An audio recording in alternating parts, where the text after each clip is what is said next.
Hello students, स्वागत है आप सबका मैथमेटिक्स की इस वीडियो में, जिसमें हम लोग क्लास 12 का मैथमेटिक्स स्टार्ट कर रहे हैं। और आज का हमारा स्टार्टिंग जो होगा वो कैलकुलस से होगा।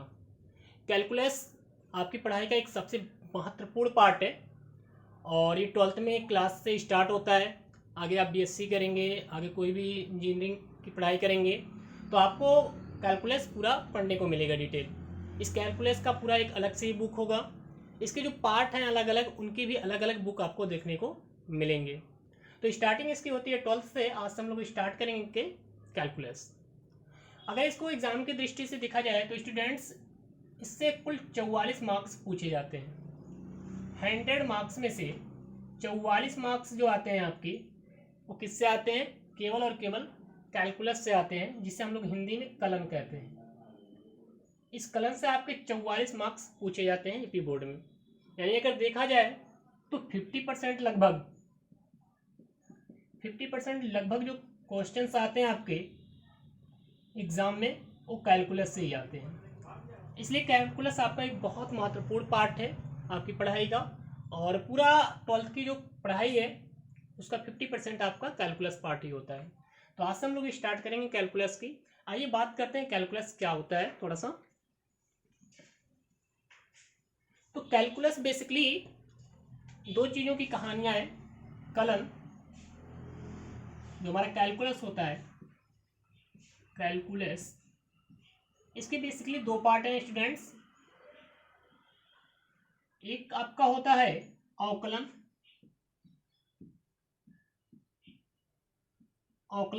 और दूसरा होता है समाकलन।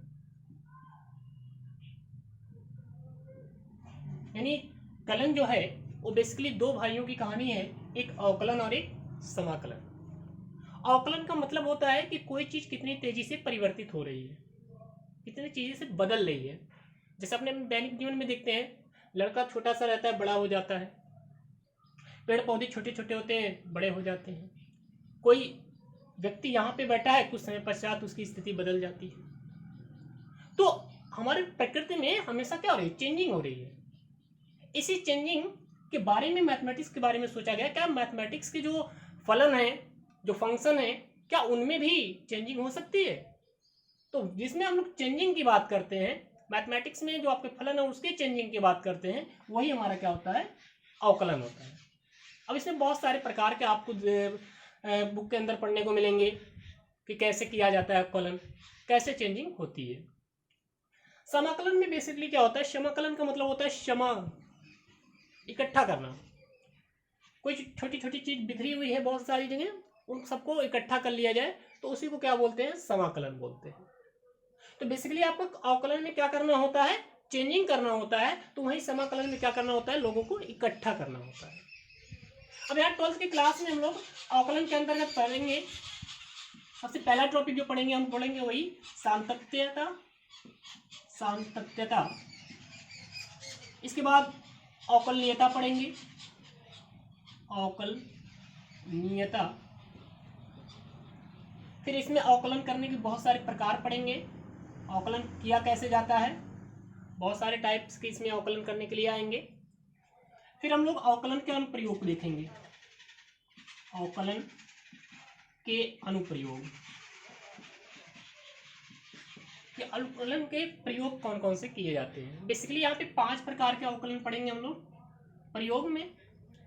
पहला हम लोग पढ़ेंगे राशियों में परिवर्तन, राशियों में परिवर्तन। दूसरे नंबर पे इसमें पढ़ेंगे हम लोग वर्धमान और ह्रासमान, वर्धमान एवं ह्रासमान। तीसरा इसमें पढ़ेंगे स्टूडेंट्स हम लोग सन्निकटता।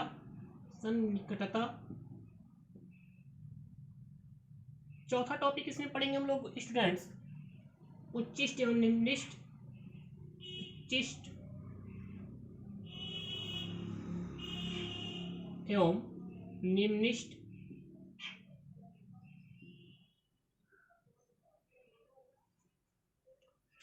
तो इस प्रकार स्टूडेंट्स हम इसके अनुप्रयोग देखेंगे। एक अनुप्रयोग और है, राशियों में परिवर्तन, वर्धमान एवं ह्रासमान, सन्निकटता, उच्चिष्ट एवं निम्नलिखित। हाँ, एक टॉपिक और हम लोग पढ़ेंगे, स्पर्श एवं अभिलंब। स्पर्श एवं अभिलंब के इक्वेशन कैसे निकाले जाते हैं, इन इक्वेशन को अर्थात समीकरण को पढ़ेंगे। तो स्टूडेंट्स, आपको 12th की क्लास में जो अवकलन के बारे में पढ़ना है, अवकलन के बारे में ये सारी चीजें पढ़ना है। सांतत्यता क्या होती है, अवकलनीयता कैसे चेक किया जाता है किसी चीज का, अवकलन में कितने प्रकार के होते हैं, सब अलग अलग टाइप से कैसे अवकलन आप करेंगे, अवकलन के अनुप्रयोग उसके बाद देखेंगे। अवकलन के अनुप्रयोग में भी 5 चीजों का अध्ययन करना है। राशियों में परिवर्तन, राशियों में परिवर्तन होने का मतलब जैसे अगर कोई आपका क्षेत्रफल वृत्त है, उसकी त्रिज्या में हम वृद्धि करें तो उसके क्षेत्रफल में किस प्रकार वृद्धि होगी। मान लीजिए उसकी त्रिज्या हम 2 सेंटीमीटर प्रति सेकंड की दर से बढ़ा रहे हैं तो उसका क्षेत्रफल किस दर से बढ़ेगा। कोई गोला है, गोले का त्रिज्या बढ़ा रहे हैं तो उसका आयतन कैसे बदलेगा, तो इसके बारे में हम लोग पढ़ते हैं। वर्तमान और ह्रासमान, कोई फंक्शन कब मैक्सिमम मान देगा, कब मिनिमम मान देगा, इसके बारे में पढ़ेंगे। सन्निकटता के बारे में हम लोग पढ़ेंगे, वर्गमूल कैसे निकाला जाए, घनमूल कैसे निकाला जाए, फोर्थ मूल कैसे निकाला जाए। अगर 10 पे घाते मान लीजिए 1/10 दे दिया तो इसका मान कैसे निकाला जाए। तो ये सारी चीज़ें हम लोग सन्निकटता के बारे में सीखेंगे। फिर उच्चिष्ट एवं निम्नलिखित फंक्शन के बारे में पढ़ेंगे और लास्ट में पढ़ेंगे स्पर्श एवं अभिलंब रेखा का समीकरण। तो आपको अवकलन में ये सारी डिटेल्स पढ़ने हैं। अगर बात करें समाकलन की, तो समाकलन में आपको सबसे पहले आपको पढ़ना है समाकलन। समाकलन और समाकलन में काफी डिटेल आप पढ़ेंगे, समाकलन कैसे किया जाता है, फंक्शन कोई है तो उसका कैसे समाकलन करेंगे। दूसरे पे पढ़ेंगे इसका समाकलन का प्रयोग, समाकलन का प्रयोग या अनुप्रयोग, अनुप्रयोग। समाकलन का अनुप्रयोग कैसे करेंगे आप लोग, जैसे यहाँ पे आप अवकलन का अनुप्रयोग पढ़ेंगे, यहाँ पे समाकलन का अनुप्रयोग आपको पढ़ाया जाएगा। इसके अंतर्गत क्या होता है स्टूडेंट्स, इसके अंतर्गत हम लोग वक्रों का क्षेत्रफल निकालते हैं। जैसे मान लीजिए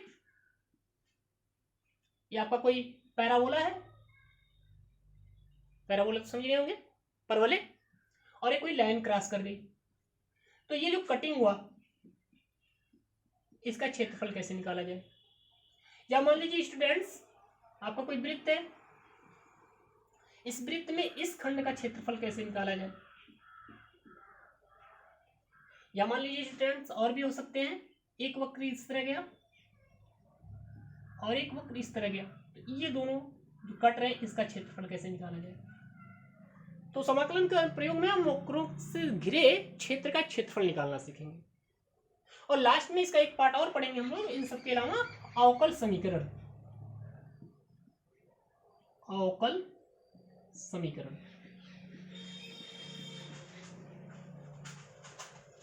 यानी अवकलन में एक समीकरण का कैसे प्रयोग किया जाता है, अवकल समीकरण कैसे बनाया जाता है, ये पढ़ना है। तो बेसिकली स्टूडेंट्स आपको कैलकुलस में इतनी सारी स्टडी करनी है, और ये जो जितने भी मैंने सब बताए हैं सब आपके पूरे चैप्टर है। और एक खास और इंटरेस्टिंग बात है स्टूडेंट्स, अवकलन और समाकलन एक दूसरे के व्युत्क्रम होते हैं, काफी इंटरेस्टिंग चीज है ये। अवकलन का पूरा व्युत्क्रम ही क्या है, समाकलन है। तो अगर आप अवकलन अच्छे से पढ़ लिए तो समाकलन अपने आप लगा सकते हैं। तो लेट स्टार्ट करते हैं अपना आज का पहला टॉपिक जो हमारा होगा वो सांतत्यता होगा। हाँ स्टूडेंट्स, एक चीज और बता दें, कोविड-19 के कारण जो 30% आपके सिलेबस कम हुए हैं, जो 30% आपके सिलेबस कम हुए हैं, उसमें कैलकुलस का कोई भी पार्ट नहीं हटाया गया। एक पार्ट थोड़ा सा है कहीं पे जिसे हम लोग रोले का थ्योरम बोलते हैं, रोले का परिमेय या लैग्रांज का मध्यमान परिमेय उसका नाम दिया जाता है, वही एक टॉपिक हटाया गया है। अदरवाइज पूरे कैलकुलस से एक भी पार्ट नहीं हटाए गए। आपको पूरा डिटेल कैलकुलस का पढ़ना है, इसका ध्यान रहे। तो माइंड में ये नहीं रहेगा कि 30% कटा है, तो इसमें से कुछ नहीं कटा है आपका स्टूडेंट्स, ध्यान रखना। 30% की कटौती तो केंद्र सरकार ने की है, बट अगर देखा जाए रियली में तो उस कटौती से कोई फायदा नहीं है, क्योंकि उससे कोई फर्क नहीं पड़ता है, क्योंकि जो टॉपिक काटे गए हैं मैक्सिमम टॉपिक तो उसमें से है ही नहीं। जैसे त्रिक गुणन बोल दिया है चैप्टर नंबर 10 से, तो त्रिक गुणन खंड हमारा है ही नहीं, तो उसको हटा दिया गया है। तो और फिर आपका अगर सेकंड चैप्टर में देखा जाए प्रतिलोम त्रिकोणमिति, तो उसमें आलेख हटाया गया है, जो कि आलेख से आज तक बोर्ड में कभी क्वेश्चन ही नहीं बना, इसलिए ना तो कोई पढ़ता है ना तो कोई पढ़ाया जाता है। तो स्टूडेंट्स आप 30% पे ध्यान नहीं देंगे क्योंकि इसमें कोई फायदा नहीं है, आपको पूरा डिटेल पढ़ना है। और कैलकुलस में तो एक भी टॉपिक नहीं काटा गया, वही मैंने जो बताया लैग्रांज का मध्यमान परिमेय या उसी को रोली थ्योरम भी बोलते हैं हम लोग, उसके अलावा और कुछ भी नहीं हटाया गया है। तो लेट स्टार्ट करते हैं अपना आज का पहला टॉपिक, साम्यता।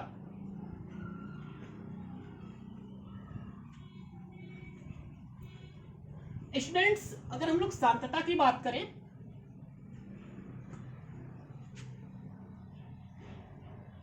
सातत्य या साम्यता जिसके हम लोग इंग्लिश में कंटिन्यूटी कहते हैं,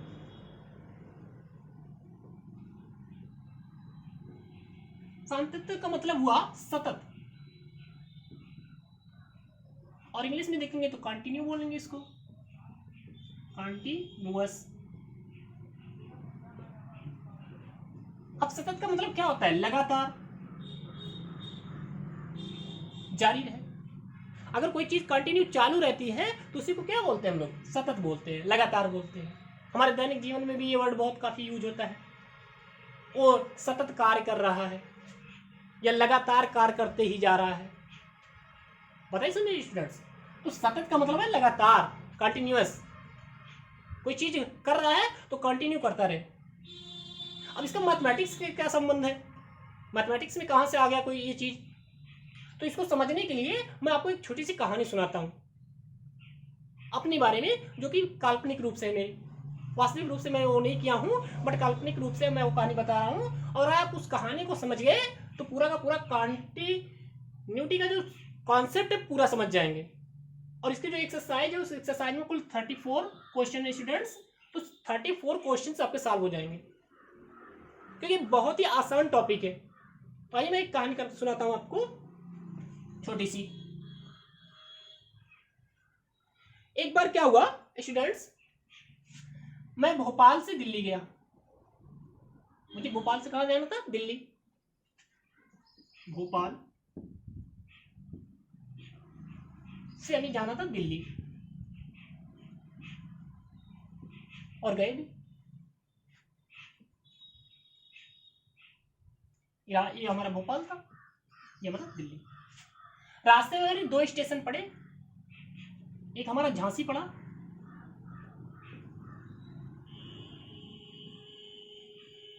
और दूसरा स्टेशन हमारा पड़ा आगरा, सपोज दैट। तो हम पहुंचे दिल्ली, अपने दोस्तों से मिले, हाय हेलो हुआ। तो दोस्तों ने पूछा, ये बताओ तुम जो आए हो वो सतत आए हो कि असतत आए हो? तो जब उन्होंने ये क्वेश्चन मेरे सामने रखा कि तुम सतत आए हो कि असतत, तो मैं बड़ा कंफ्यूज हुआ। कंफ्यूज इसलिए हुआ कि हम लोग यार सतत तो अपना मैथमेटिक्स में पढ़ते हैं, और मेरे दोस्तों का तो मैथ से काफी दूर है, उनकी स्टडी तो कुछ अन्य सब्जेक्ट की है, तो ये कैसे समझ रहे हैं सतत? तो मैंने उनसे पूछा कि सतत का मतलब क्या है, आप मुझे रियली बताइए सतत होता क्या है, ये तो हम लोग मैथमेटिक्स में जानते हैं। तो उन्होंने मुझे बताया सतत। उन्होंने कहा तुम भोपाल से दिल्ली आए? मैंने कहा हाँ आए। उन्होंने कहा बीच में कहाँ कहाँ रुके? मैंने कहा झांसी स्टेशन पे रुकी थी ट्रेन, और फिर आगरा स्टेशन पे रुकी थी स्टेट्स। तो उन्होंने कहा ये बताओ तुम झांसी में कहाँ थे? मैंने कहा उसी ट्रेन में था। उन्होंने कहा झांसी से जस्ट थोड़ा सा पहले आप कहाँ थे? मैं कहा उसी ट्रेन में था, अर्थात लेफ्ट हैंड साइड, LHS। उन्होंने पूछा झांसी से थोड़ा सा पहले आप कहाँ थे? मैंने कहा उसी ट्रेन में। झांसी के थोड़ा सा बाद कहाँ थे आप? मैंने कहा उसी ट्रेन में, RHS। तो उन्होंने बोला कि तुम झांसी में सतत थे। पता है समझे स्टूडेंट्स, उन्होंने कहा तुम झांसी से थोड़ा सा पहले कहां थे? मैंने कहा उसी ट्रेन में था। झांसी के बाद कहां थे आप? मैंने कहा उसी ट्रेन में था। झांसी में कहां थे? उसी ट्रेन में था, उसी पोजीशन पे था। तो उन्होंने बोला झांसी में तुम क्या थे? सतत थे। फिर आए आगरा। उन्होंने कहा आगरा में तुम कहां थे? मैं कहा उसी ट्रेन में उसी स्थान पे था। आगरा से थोड़ा सा पहले कहां थे? मैंने कहा वही उसी ट्रेन में उसी स्थान पे। फिर आगरा के बाद कहां थे? मैं कहा वही स्टेशन में। तो उन्होंने बोला कि आप भोपाल से दिल्ली सतत आए हो, मतलब लगातार, आपकी कहीं पे भी डिस्कनेक्ट नहीं हुआ। मैंने कहा ठीक है, एक दूसरी सिचुएशन लेते हैं एक बार दोबारा। मान लो मैं फिर से दिल्ली से भोपाल से कहां गया, दिल्ली।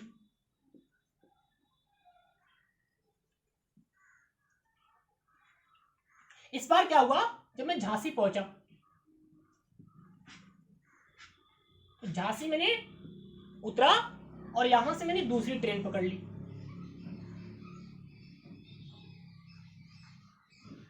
झांसी से मैंने दूसरी ट्रेन पकड़ ली और फिर मैं कहां पहुंचा, आगरा।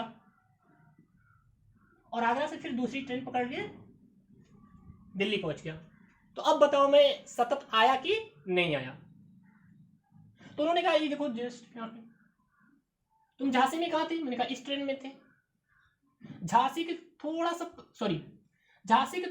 पहले आप कहाँ थे, मैंने कहा इस ट्रेन में था। मैंने कहा झांसी में कहाँ थे, उन्होंने पूछा झांसी में कहाँ थे, मैंने कहा इस ट्रेन से उतर के इस ट्रेन में आ गया। ओके स्टूडेंट्स, फिर आप झांसी के थोड़ा सा बाद कहाँ थे, मैंने कहा इस ट्रेन में था। तो उन्होंने कहा ये सतत नहीं है। क्यों, क्योंकि आप इस स्टेशन पे आकर ट्रेन से उतर कर इस स्टेशन पर गए, इस ट्रेन को पकड़ा, इसलिए इस बीच में क्या आ गया, गैपिंग आ गया, तो ये सतत नहीं होगा। इसी प्रकार यहां से हम आगरा में उतरे, दूसरी ट्रेन पकड़ ली, तो यहां पर भी सतत नहीं होगा। तो उन्होंने बोला कि भोपाल से दिल्ली की तुम्हारी यात्रा तो सतत है, इसमें कोई दिक्कत नहीं है, तुम लगातार आए हो, बट यहां दो पॉइंट पे, एक झांसी में और एक आगरा में तुम सतत नहीं थे। मैंने कहा ठीक है, एक और एग्जांपल लेते हैं। मैं तिवारा गया भोपाल से दिल्ली की यात्रा एक बार और कर लेते हैं। इस बार क्या हुआ स्टूडेंट्स, मैं एक ही स्टेशन पे रुका, आगरा, सपोज दैट बीच में मेरा एक ही स्टेशन पड़ा, आगरा। मैंने कहा मैं भोपाल से चला, आगरा स्टेशन पे ट्रेन रुकी, मैं नीचे उतरा, चाय पानी लंच किया और फिर ट्रेन पे आके दूसरे डिब्बे में चढ़ गया। जिस डिब्बे में था उसको छोड़ के दूसरे डिब्बे में चढ़ गया। तो अब बताओ मेरी जो यात्रा थी वो सतत थी कि नहीं थी। तो उन्होंने बोला ठीक है, तुम आगरा में स्टेशन से जस्ट पहले कहां थे, मैंने कहा यहां पे था। आगरा में कहां थे, मैंने कहा यहां पे था, नीचे उतरा था। फिर आगरा के थोड़ा सा आगे कहां थे, मैंने कहा दूसरे डिब्बे में था। तो जब हम दूसरे डिब्बे में गए तो एक डिब्बे के क्या हो गया, गैपिंग आ गया। तो इस गैपिंग के कारण आपकी यात्रा सतत नहीं थी, तो इसको क्या बोलेंगे, असतत बोलेंगे। तो इतनी कहानी पूरा पढ़ने से समझ में क्या आता है कि अगर हम किसी चीज का ग्राफ बनाएं और ग्राफ बनाने में कलम को ना उठाना पड़े, जैसे मैंने इसको बनाया, यहां से लिया कंटिन्यू, यहां गया, यहां से ये ग्राफ, तो इसमें हमें पेन नहीं उठाना पड़ा। तो जब पेन ना उठाना पड़े तो वही क्या होगा, हमारा सतत होगा। क्या होगा स्टूडेंट्स, सतत होगा। और मान लीजिए हमने एक यहां से ऐसे ग्राफ गया और फिर यहां से बनाया ग्राफ, तो इसमें क्या हुआ, हमें पेन उठाना पड़ा, बीच में गैपिंग आ गई, तो इसको बोलेंगे असतत। तो बेसिक मतलब क्या होता है सततता का, आई थिंक आप समझ गए होंगे। ठीक है स्टूडेंट्स, तो सतत का मतलब यही है कि जिस पॉइंट पे आपको सततता चेक करना है, यहां से तो आप लगातार आ ही रहे हैं तो ये सतत ही है। यहां पे शक था थोड़ा सा, क्योंकि स्टेशन आया, पता नहीं कहां गए आप, तो यहां पे चेक करिए। तो चेक कैसे करेंगे, आप जिस बिंदु पर आपको सतत चेक करना है उसके थोड़ा सा पहले देखिए आप कहां थे, उसके थोड़ा सा बाद देखिए आप कहां थे, और उसी पॉइंट पे देखिए आप कहां थे। अगर तीनों जगह सेम है, एक ही पॉइंट है, तो आप बोलोगे उस बिंदु पर फलन क्या है, सतत है। ओके स्टूडेंट्स, आइए अब देखते हैं इसका हम लोग मैथमेटिकली रूप क्या होगा। ओके स्टूडेंट्स, तो देखते हैं इसका मैथमेटिकली रूप।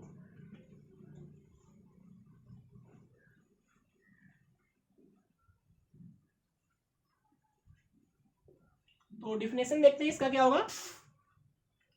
यदि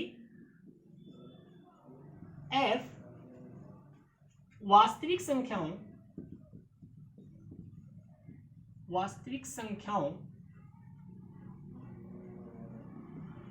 के किसी उपसमुच्चय में परिभाषित एक फलन है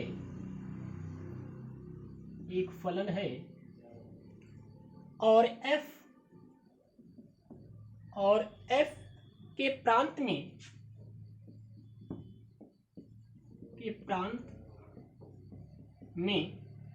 a एक बिंदु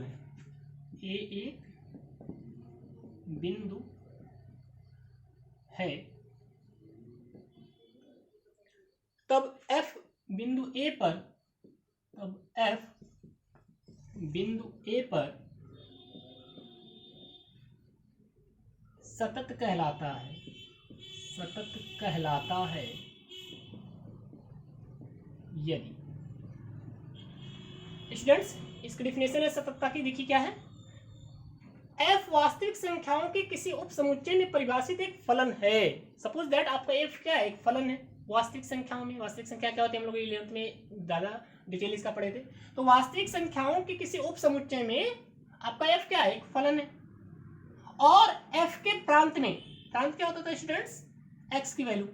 मैंने आपको मैपिंग सिखाई थी, ये फंक्शन ये, तो ये अगर फलन है तो ये जो x की वैल्यू होती है इधर वाली, सब क्या कहलाते हैं, प्रांत कहलाते हैं।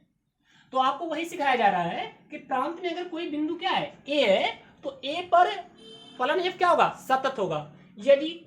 आइए देखते हैं क्या है कंडीशन है कि limit x tending to a minus fx is equal to आ जाए limit x tending to a plus fx is equal to fa। Students, आप काफी कंफ्यूज हो गए होंगे, सर ये तो लिमिट कहाँ से आ गया, लिमिट तो हम लोग क्लास 11th में भी नहीं पढ़े थे, लिमिट वैसे भी हम लोगों को नहीं आता था, ये तो काफी प्रॉब्लम करता है। कोई टेंशन लेने की बात नहीं है, आप लिमिट्स कुछ भी नहीं पढ़े हैं, जरा सा भी टेंशन लेने की बात नहीं है। हम जैसे जैसे आपको कॉन्सेप्ट सिखाते जाएंगे, बस आप कंटिन्यू करते जाइए, सतत करते जाइए, ठीक है स्टूडेंट्स। तो आपको कोई दिक्कत आने वाली नहीं है, बस हमारे साथ बने रहिए आराम से आप। तो limit x tending to a minus fx is equal to limit x tending to a plus fx is equal to fa। Student इसको याद रखिए, लिमिट x टेंडिंग टू बोलते हैं, अब a है तो a बोल देंगे। Limit x tending to a, limit x tending to a, limit x tending to a।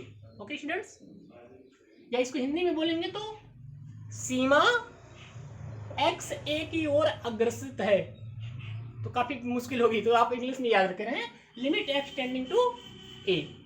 अब स्टूडेंट्स, ये माइनस क्या है, देखिए मैंने आपको अभी कहानी बताया था सततता के लिए कि जब मैं भोपाल से निकला और कहां पहुंचा था, झांसी, और फिर झांसी से आगरा, और फिर आगरा से दिल्ली, ये कहानी थी। तो हमने आपसे कहा था कि झांसी में चेक करिए कि आप सतत हैं कि नहीं। तो आप झांसी के थोड़ा सा पहले आए थे और झांसी के थोड़ा सा बाद गए थे। आपके दोस्त ने क्या बताया था कि झांसी से थोड़ा सा पहले आप कहां थे, तो थोड़ा सा पहले वही है ये माइनस एक्चुअली होता नहीं है, ये माइनस बता रहा है कि जिस पॉइंट पे चेक करो उससे थोड़ा सा पीछे, और ये प्लस क्या बता रहा है, आप जिस पॉइंट पे हो उससे थोड़ा सा आगे। ओके स्टूडेंट्स, तो ये माइनस आपको बेसिकली आपको यही समझना है, थोड़ा सा माइनस है तो पहले और प्लस है तो बाद में, और एफ का मतलब एग्जैक्ट इसी पॉइंट पे। तो आपका फलन एफ वास्तविक संख्याओं के किसी समुच्चय में परिभाषित फलन है और एफ के प्रांत में एक बिंदु है, तो एफ जो बिंदु ए पर सतत कहलाता है यदि हमारा क्या हो, limit x tending to a f x is equal to limit x tending to a f x equal to f a. अगर ये तीनों चीजें फॉलो करती हैं तो हमारा जो फलन होता है वो सतत फलन होता है। ओके स्टूडेंट्स, उस बिंदु पर इसको इस तरह भी लिख सकते हैं स्टूडेंट्स, इसी चीज को हम लोग ऐसे भी लिख सकते हैं, limit h tending to 0 f a minus h is equal to limit h tending to 0 f a plus h is equal to f a। बोलोगे सर ये a कहां से आ गया, h कहां से आ गया? तो देखो स्टूडेंट्स दोनों बात एक ही है। ये a माइनस एच मतलब a से थोड़ा सा पहले, माइनस एच क्या दिखाता है, थोड़ा सा पहले, a प्लस एच, a में थोड़ा सा प्लस आगे। ओके स्टूडेंट्स, तो ये दोनों चीजें क्या है, सेम ही है। तो कोई फलन मैथमेटिकली रूप से अगर देखा जाए किसी बिंदु पर सतत होगा, कंटिन्यू होगा, कब, जब वो इस रूल्स को फॉलो करेगा। कौन सा रूल्स है, अर्थात फंक्शन का थोड़ा सा पहले देखा जाए कहां पे है वो, फंक्शन का थोड़ा सा बाद देखा जाए कहां है वो, और उसी पॉइंट पे देखा जाए कहां है वो। अगर ये तीनों चीजें सेम मिलती हैं, सेम पॉइंट मिलता है, तो हम बोलेंगे कि वह फलन उस बिंदु पर सतत होगा। ओके स्टूडेंट्स, बस यही आपका कॉन्सेप्ट है। इसी कॉन्सेप्ट पे आपको पूरी की पूरी एक्सरसाइज में जो 34 क्वेश्चन है लगाने हैं। ओके स्टूडेंट्स, आइए थोड़ा सा हम लोग एक दो एग्जाम्पल के द्वारा इस चीज को समझने का प्रयास करते हैं। लेते हैं पहला एग्जाम्पल हम लोग,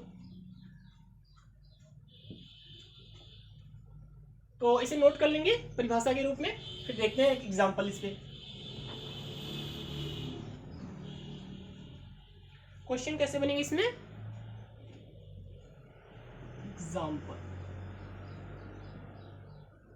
फलन f x is equal to x plus 1 जब x इज ग्रेटर देन और इक्वल 1, और एक्स स्क्वायर प्लस 1 जब x इज लेस देन 1। तब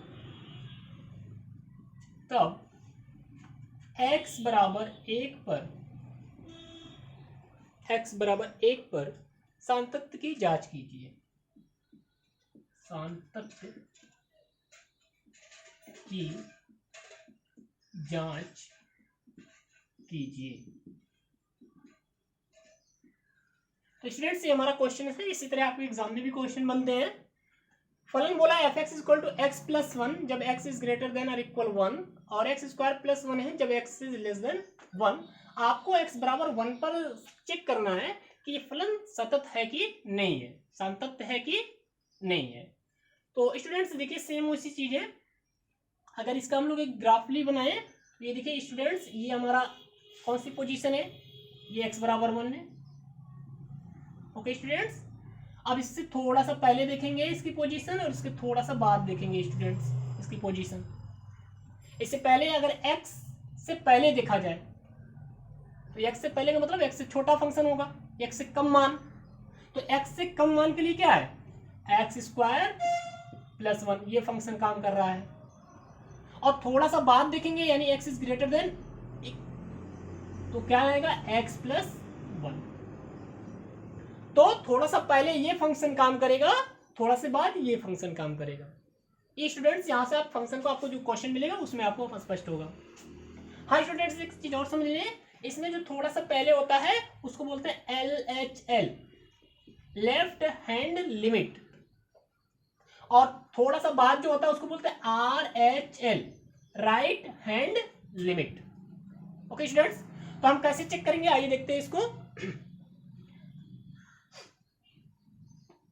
तो लेट सॉल्यूशन करते हैं इसका। तो हमें तीन चीज चेक करनी है, उस बिंदु पर, उससे थोड़ा सा पहले, उससे थोड़ा सा बाद। तो सबसे पहले देखते हैं x बराबर 1 पर फलन का मान, fx का मान। तो x बराबर 1 पे फलन क्या है अपना, x बराबर 1 पे देखिए क्या है, एक्स इज ग्रेटर देन और इक्वल 1, यानी एक्स का मान 1 से बड़ा हो या बराबर हो तो हमारा एक्स प्लस 1 लगता है। तो आइए देखिए कैसे करेंगे हम लोग। तो यहाँ पे कौन सा फंक्शन काम करेगा, एक्स प्लस 1 काम करेगा, क्योंकि 1 से बड़ा होने पे या 1 बराबर होने पे एफ एक्स ये लगता है, एक्स प्लस 1 लगता है। तो हमें एक्स बराबर 1 पे देखना है, तो एक्स बराबर 1 देख लीजिए, हो जाएगा 1 प्लस 1, दैट मीन्स कितना आ गया स्टूडेंट्स 2। तो x बराबर 1 पर एफ एक्स की वैल्यू कितनी आ रही है, 2 आ रही है। अब क्या देखेंगे स्टूडेंट्स, इसका LHL देखते हैं। LHL मतलब लेफ्ट हैंड लिमिट। कैसे चेक करते हैं, लिमिट x टेंडिंग टू 1, इस पे माइनस लगा देंगे, माइनस आपको बताएगा कि आप लेफ्ट से चेक कर रहे हो, एफ एक्स। नाउ स्टूडेंट्स इसको चेक कर लीजिए कौन सा फंक्शन काम करेगा, limit x tending to x tending to 1। अब यहाँ पे माइनस लगाने की आवश्यकता नहीं है, क्योंकि माइनस यहाँ पे कुछ नहीं होता, बस ये बताता है कि आप बाएं तरफ से चेक कर रहे हो। तो एफ एक्स, तो 1 से कम पे क्या है स्टूडेंट्स, एक्स स्क्वायर प्लस 1। तो एफ एक्स क्या होगा हमारा, एक्स स्क्वायर प्लस 1। स्टूडेंट्स अब क्या करना है, एक्स किस ओर अग्रसर है, 1, तो एक्स की वैल्यू कितना रख दीजिए, फंक्शन में 1 रख दीजिए। तो लिमिट तो यहाँ पे 1 रख दीजिए, तो 1 का स्क्वायर प्लस 1, दैट मीन्स कितना आ गया 2। पुनः आप चेक कर लीजिए RHL में क्या चेक करना है, limit x tending to a plus f x. तो प्लस का मतलब 1 से बड़ा थोड़ा सा, तो हो जाएगा लिमिट x टेंडिंग टू 1। इस बार एफ एक्स कौन काम करेगा, x प्लस 1 काम करेगा, क्योंकि थोड़ा सा बड़ा है स्टूडेंट्स, तो x प्लस 1। अब x की वैल्यू कितना रखेंगे, 1 रखेंगे, तो 1 प्लस 1, दैट मीन्स कितना हो जाएगा 2। तो आप देख रहे हो चूंकि LHL बराबर आ रहा है RHL, बराबर आ रहा है फंक्शन। इसमें जो लेफ्ट हैंड लिमिट है, राइट हैंड लिमिट है, और जो फंक्शन की वैल्यू है, तीनों क्या आ रही हैं, सेम आ रही हैं।